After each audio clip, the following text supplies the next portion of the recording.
Thank you teachers for being here. We love teachers. We are thankful for teachers, and you three sweet sisters are my friends, and I'm so grateful for your time. If you could just introduce yourself, tell us how long you've been going to Grace, and where and what grade you teach. I'll start. Yay. So I'm Heather Halpin, and I've been attending Grace since 1991. Oh, just a short time. Yes. And am I going on to what I teach now? Yeah, that'd be great. Oh, okay. So I teach 5th grade in Lakeshore Public Schools, which is in St. Clair Shores. And yeah. All right. How about you, Allie? I am Allie Matheson, and I've been going to Grace since about 2011. And I teach 1st grade in the Grosse Pointe Public School District. Thank you. My name is Sharnita Rogers. I'm the newbie. I've been attending Grace for about a year. I teach in the Distinctive Schools District, and also I teach 3rd grade, and I'm a coach for 2nd and 3rd grade teachers. All right. Thank you. So tell me, ladies, what has been the most difficult part of, what's it been, 3 months of remote teaching? Anybody can go first. I think right now, so far, what's kind of hit me the hardest is we're planning, and I feel like I'm doing the same amount of planning that I do, except more because it's a different way that we're giving it to students. And probably the hardest part is that I don't get to see their actions, their behavior, their reactions to what I'm teaching. And so I feel like this is all like so much work. And I usually, in a classroom setting, I get to see the smiles or the laughter, or I get to see the struggle on a student's face, and I get to help them right away. And now I don't see pretty much any of that.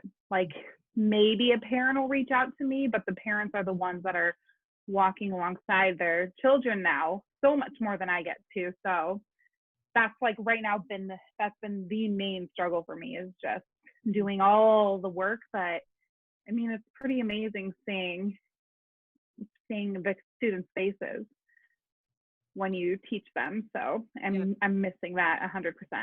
For sure. So the district that I teach in, it's a 1-to-1 district, which means that students all have their own Chromebooks, and they are also provided Wi-Fi if they don't have it. So that being said, the technology piece is a little bit problematic in terms of troubleshooting software. I'll think something will work, and then I'll say, okay, and I'm going to play this video, and it won't work. Things like that I think are super frustrating, but it's just working out the bugs. It's definitely gotten easier. And I've definitely improved my skill set for sure. Mm-hmm. But I teach older kids, so it's a little bit different. They log themselves on. They are completely independent. They're used to Schoology, which is the platform that we use. So that part has actually been probably easier for our district than most districts. But I think just not seeing the kids every day, because this class is a super special class. I know teachers say that, but this class is really a super special class. And so the fact that I don't see them every day and that they miss me is hard, and I really miss them too. Mm-hmm. So that has been, I think, the hardest part. And they'll be like, oh, I just wish we could go back to school. But I pretty much see kids online every day, so I try.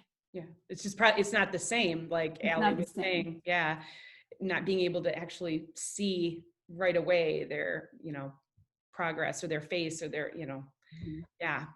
Sharnita. So my district is very similar to Heather. We do have the computer or the technology that students can have at home and the internet. But what has been the most challenging was to transform or transition from that platform of being in the room, engaged, physically moving like I like to do, and like they like to do. So going online has been a challenge. Just making sure that everyone is logging in, everyone is coming to our class meetings, because we do meet every single day, Monday through Thursday, and we have a chance to actually teach them. But again, just that engagement has been missing. just to be able to hug them and to be able to interact with them physically, that has been a big change with our district. Yeah, sounds like relationship, that whole piece is hard. It's missing. Are you able to see your students, Allie, on Zoom? Yeah, so I meet with my students once a week on Mondays, and we do a Monday check-in, and then parents will email me. I do more one-on-one, so they'll email me saying, hey, blah, blah, blah, looks like they need some Mrs. Matheson time. So I'll just get on there and I'll either FaceTime or Google Hangout with my students. Yeah. But it's not, I thankfully, like, it seems pretty difficult. I would be kind of worried if I had to do like a daily meeting with my students, but especially with my 1-year-old at home. But yeah, so I feel like that's been working really well. And then on top of that, like, I don't know if you ladies have the same thing, but I have one student who I am not able to connect with at all.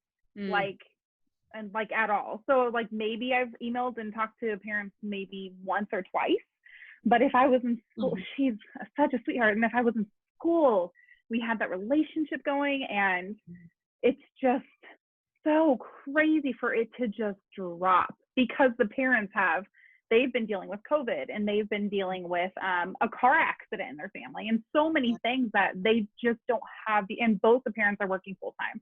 They don't have the ability to get their child to log in and connect with us. And so like even just small things like that, like big things like that, but just like even the once a week, it's not able to happen. So yeah, it's just, it's like you said, Allie, it's relationships that we miss. Yeah, so hard. Has there been any positives, any surprising silver lining, anything that, well, Heather, you said you've had like an increase in your skill set. That was kind of a positive thing that's come out of this. Any other? Yes. It's been like forced professional development. It's like you have to grow or you're gonna just I would say, yeah, like my technological skills have improved so much, and I'm actually really encouraged by that because I needed to take that plunge. But I think the other positive aspect would probably be just the flexibility that it's brought, because I get to choose the times that I meet with my students. And I've never really been a lover of the regimented school schedule. So it's been nice in that sense. Yeah. Sure. That's probably been my positive. Sure. Sharnita, any positive silver lining things? A lot of silver linings. I have to say I'm a bit jealous of of some of the time some of the teachers have. I was talking to some of my teacher friends, and their schedule is a lot different from mine. So for me, it's as if my school was transitioned from physically being in a building to being online. So we're still doing, again, like I said, Monday through Thursday. So it's been a challenge. I have grown, especially with the technology. But one of the things that I noticed with my students, some who were really quiet and introverted, are now just engaged and doing so much online because we use Flipgrid, one of the ways for me to assess them. And they have to do anything that they like based on the standards. So if they want to do a performance to show me that they mastered, they can show me that. If they want to write a play, they can do that. So some of the children have become very animated and expressive. One grandma actually called me and told me that her granddaughter was so expressive that now she wants to enroll her into some sort of performing arts. This child, extremely smart, extremely bright, but very introverted. So to see her come alive in that aspect was amazing for me. And it's just wonderful to see them online helping each other and chiming in. So if I'm doing something online with them and then another student comes into the room, they tell them what to do. So all you have to look down at the bottom of your screen, click this, click that. So it's been quite an interesting experience to see them rise up to the occasion. That's great. That's awesome. How about you, Allie? Like I said, I have a 1-year-old at home, so I don't have the regimented I have to be on Monday through Friday, but we're super flexible where I give the students homework Monday through Friday. And like I said, we meet on Monday, and sporadic little calls here and there, but it's so much flexibility. So I am with my son pretty much 100% of the time, unless like during now where Brian's the sound guy is watching him right now. But yeah, so that's been such a blessing. I was able to spend his whole first birthday with him, which I would have been teaching. And yeah, so it's like little things here and there. And then also for my students, like my first graders are learning so much about technology, just like I am. I like created a website and everything. And so they're learning it. So like I have students who have like YouTube cooking shows and just like draw with me little shows on Facebook. And it's just so amazing to see things that they wouldn't be able to do in the classroom because, you know, we have so much to do throughout the day, and they're finding time to just really explore what they love to do, like Sharnita said. It's That's pretty awesome. So that's a really cool positive. That's really awesome. If you were to give parents at home any advice, any counsel in working with your students, what would that be? I mean, my advice would be just relax. Like, it's all going to be fine. Kids are so adaptable. They're going to catch up. If they've lost any academic ground, I'm pretty sure that it can be made up. So, you know, we're all just doing the best that we can in this situation, and what they're doing, their support is enough. Yeah. And just to tell, I guess to share a teacher secret, come close. Sometimes we have to research too. Right? You're going to teach your child. So, you know, we need to brush up on some of our skills. So please don't feel intimidated by the latest math or whatever your child is doing. Be honest and let them know, well, I don't remember doing it that way, but I can show you how I can do it. And just know that you're their first teacher. So they just want to know that you care and that you're engaged and that you really want them to be successful. So if you don't know how to do a problem, feel free to say, that's a challenge for me, but guess what? I'm going to try to figure it out.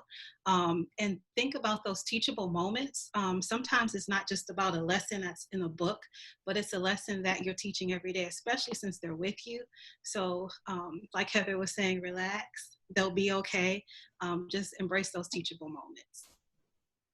Yeah, and I know every single teacher next year is expecting to come into this just like the students with everything so new.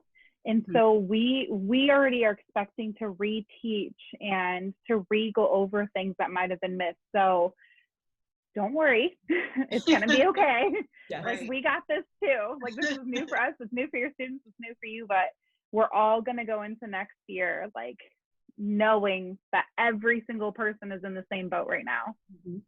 It's all very encouraging, excellent, wise counsel. If you could share one way God has been speaking to you through the quarantine personally, I'd love to hear that as well. I've been asking him, you know, what have you been showing me? And I mean, the obvious is that I'm not in control, right? None of us are in control. This is hard. When I think about the fall and teaching in a mask, it literally makes me anxious. Like, that upsets me when I think about that. And when I think about the CDC guidelines and all the expectations for keeping kids apart, I mean, that's impossible in a first grade classroom. So but I'm not in control. Like, this is not my thing. He's got to enable me, right, to be able to do this in the fall. But also that the reminder today was that teaching is ministry. Like, I feel like the love that and the relationships that I have are so important, and it really is ministry for me. So Amen. Right on. Thank you. I think that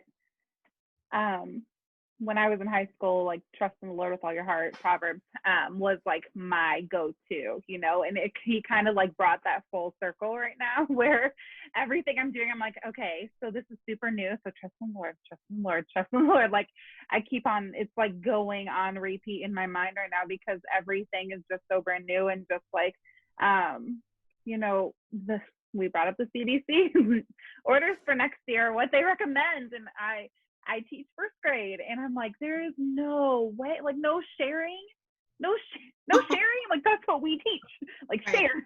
And so, yeah, and but trust in the Lord. So Yeah. he's just like, I don't know what's going to happen a week from now, a month from now, or even to next year. So just know that he's got it no matter what. And I'm along for the ride. Yeah. With everyone else. Yeah. I was sitting here right now, rethinking, like, Lord, what have you been teaching? What have I been learning? Most importantly, right? Just we know as teachers we can teach, but are our students learning? So, for me, I would say I've been talking to the Lord a lot more. And I shared on Facebook, and I'm hardly ever on Facebook, but I shared on Facebook that one day I had picked up my telephone to ask Siri something. And so, you know, I've been just talking to the Lord so often, so that I picked up my phone. Instead of saying, hey, Siri, I said, hey, Holy Spirit. And then my phone just went off. No, you didn't catch that, Siri. So it was just hilarious. And I put my head down and I just shook it because it was like, okay, I'm the kind of person who does research. If I have a question, I'm going to look and try to figure it out and then say, well, Lord, what do you think when it should be? Lord, what do you think? And then half of the research I won't have to do, you know, because he can quickly give answers. So one of the things for me is just to sit down and listen, not physically necessarily sit down, but to quiet myself and know that he is talking. I just need to be able to hear what he's saying. So I would say that is one of the things that the Lord has been teaching me throughout this process, and also the power of potential. Going back to our classes, like we were saying, our students are doing so much more in different ways that we may not have, I don't want to say expected, but expected from certain students. Like you expect excellence from all of your students, but how they perform or how they share their knowledge has been, okay, Siri, I'm not talking to you. How they share their knowledge has been amazing.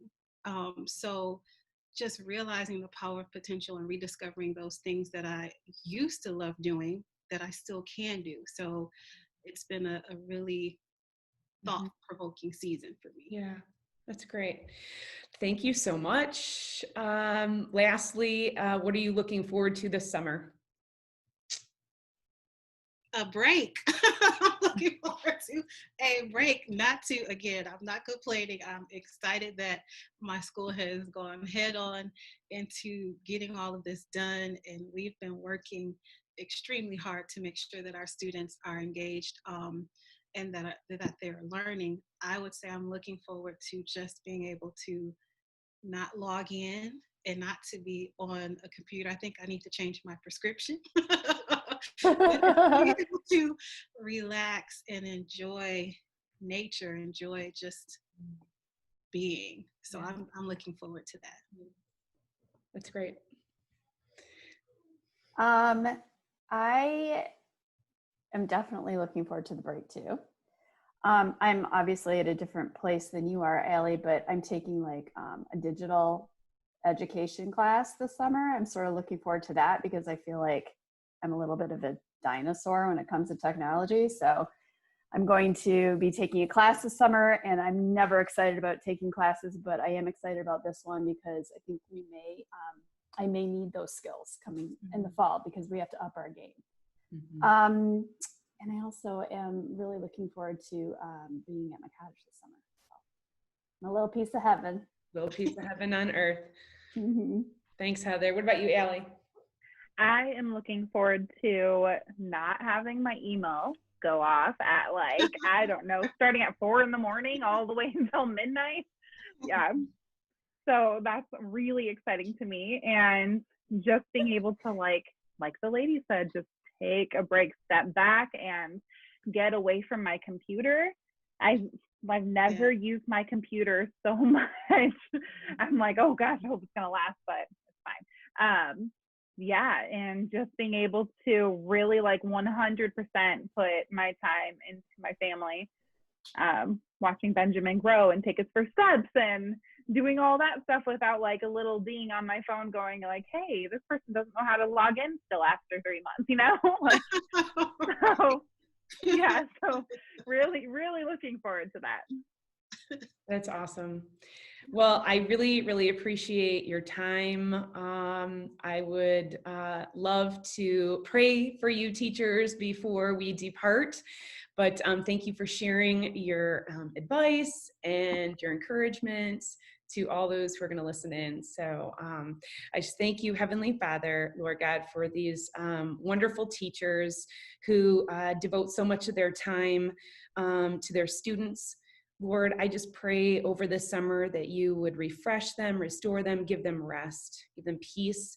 I pray for all teachers, Lord, that may be worried about the upcoming fall, just that they would lean into you, that they would trust you in a deeper way, Lord, that you've got this, and they take one day at a time.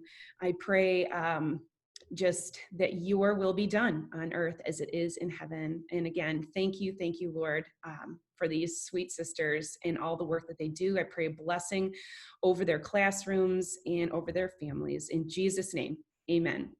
Amen. Thanks, Allie. Thank you. Thank you, Allie.